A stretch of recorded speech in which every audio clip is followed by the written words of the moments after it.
Hi, I'm Kaylee, and these are the books that I read in January.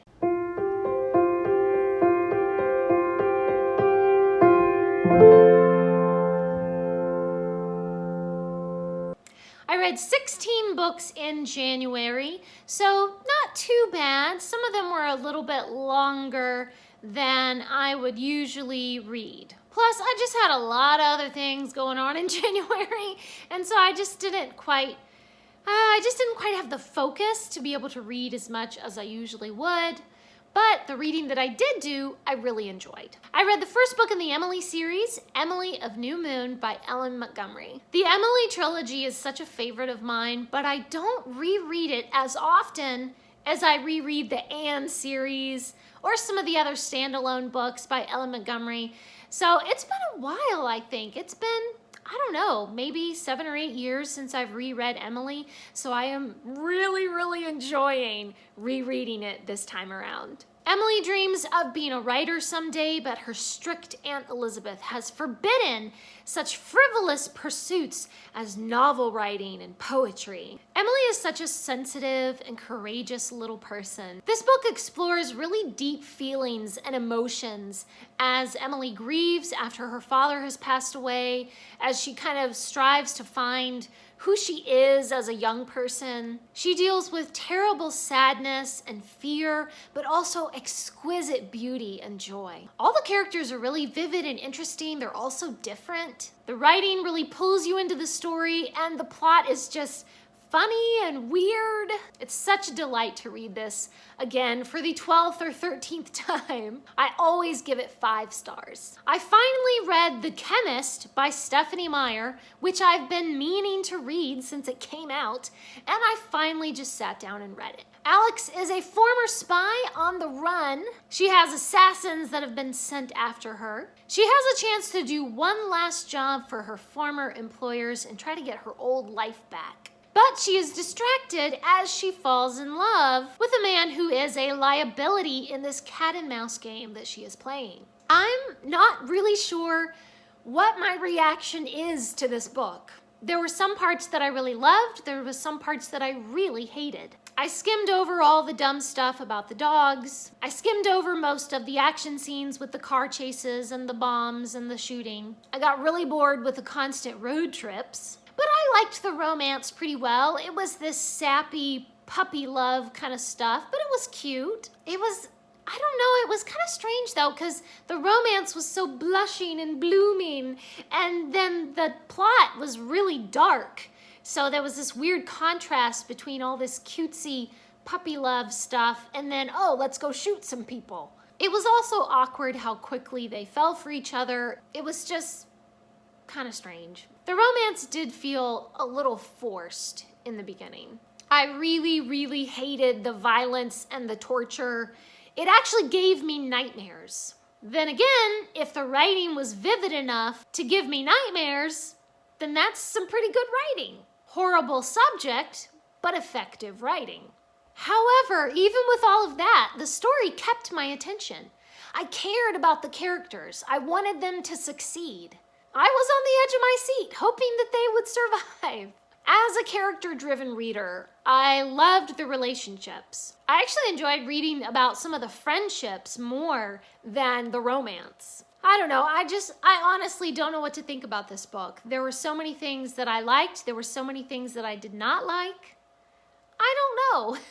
I mean, did I enjoy this book? Did I hate it? I truthfully can't tell. I have no idea whether or not I liked it or not.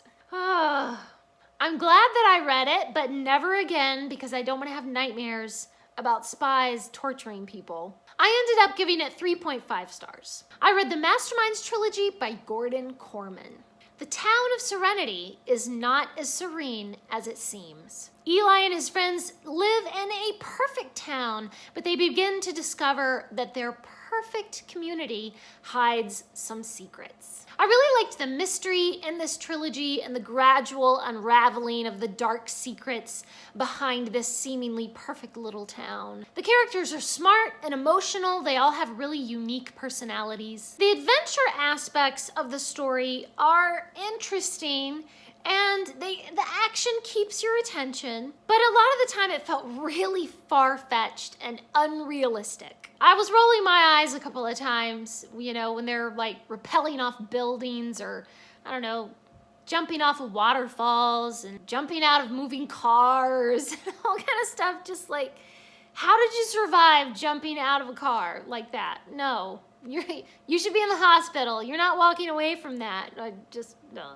I gave this trilogy 3 stars. I enjoyed it. It's not like the best, but I'm glad that I read it. It was fun. I read the first book in the Bobbsey Twins series by Laura Lee Hope. I used to love the Bobbsey Twins when I was a little girl. The writing is very simple. The plot is really straightforward, making it perfect for young readers. Not much really happens though. They go to a party and they have a good time. They go ice skating and they have fun.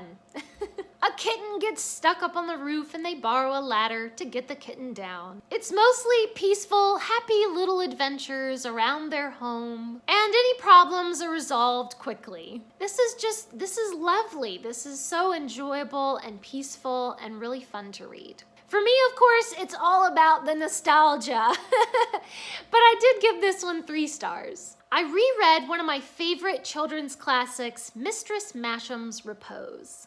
Orphaned Maria lives in a crumbling old palace where she lives in poverty with her old governess and one old cook. When Maria is exploring around the estate, she discovers the tiny Lilliputian people, and Maria has to use all her ingenuity to keep them hidden from her evil old governess. I love how imaginative this book is. My favorite parts are just seeing how the Lilliputians live and how they've learned to live off the land and how they do their farming and their hunting and fishing and how they have constructed their homes and everything. It's really ingenious and it's just so much fun to read about. Maria is a really interesting character with a complex personality for a child. She has moments of immaturity, but she learns from her mistakes. She really is a strong person for a little 10-year-old girl with the fate of an entire nation of little people on her shoulders. It makes for a really hilarious story. I always give this one 5 stars. I read the book No One Ever Read by Cornelia Funk.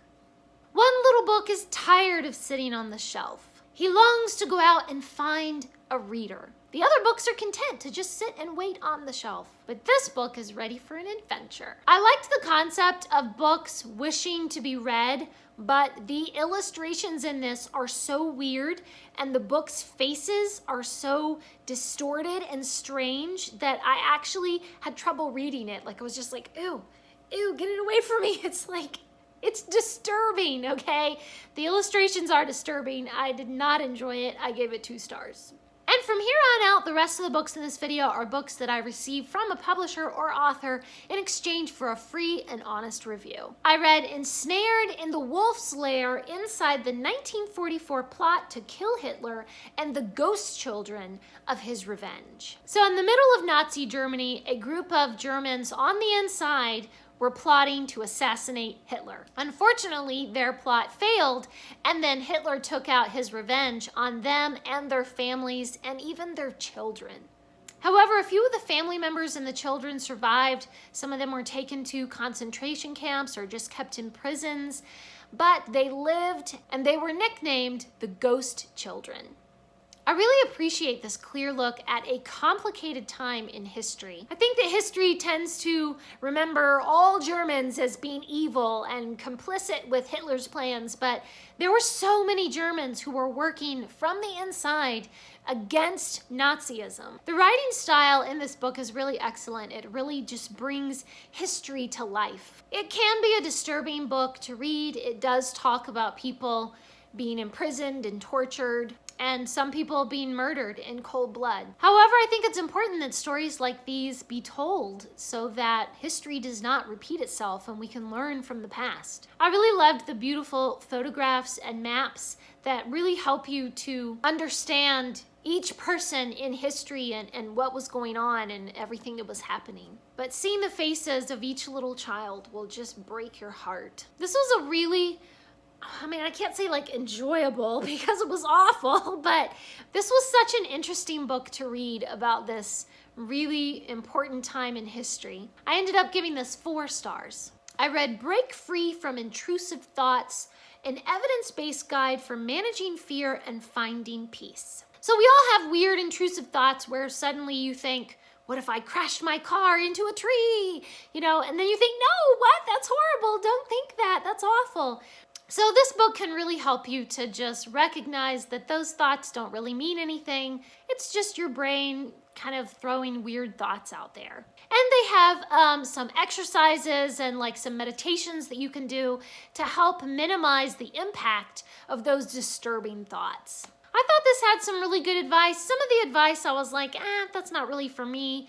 But some of the techniques they use in here I thought were really, really smart. I gave this one 4 stars. I read the unofficial Hogwarts for the Holidays cookbook. This book has all the magic of Hogwarts that you could possibly want in your kitchen. There are recipes for all your favorite Harry Potter foods, right from the very first train ride through Halloween and Christmas and Easter and Valentine's Day, and of course, Harry's birthday. The book is divided up into holiday sections for a gloomy Death Day party, for the glorious Yule Ball, for a cozy castle breakfast. We have New Year's recipes, special World Cup dinner, and there's an entire section just for special wizard drinks. Some of the recipes that I really want to try is the cauldron cakes, of course the pumpkin pasties and the treacle tart. And there are beautiful photos with every recipe so you can see what you're cooking.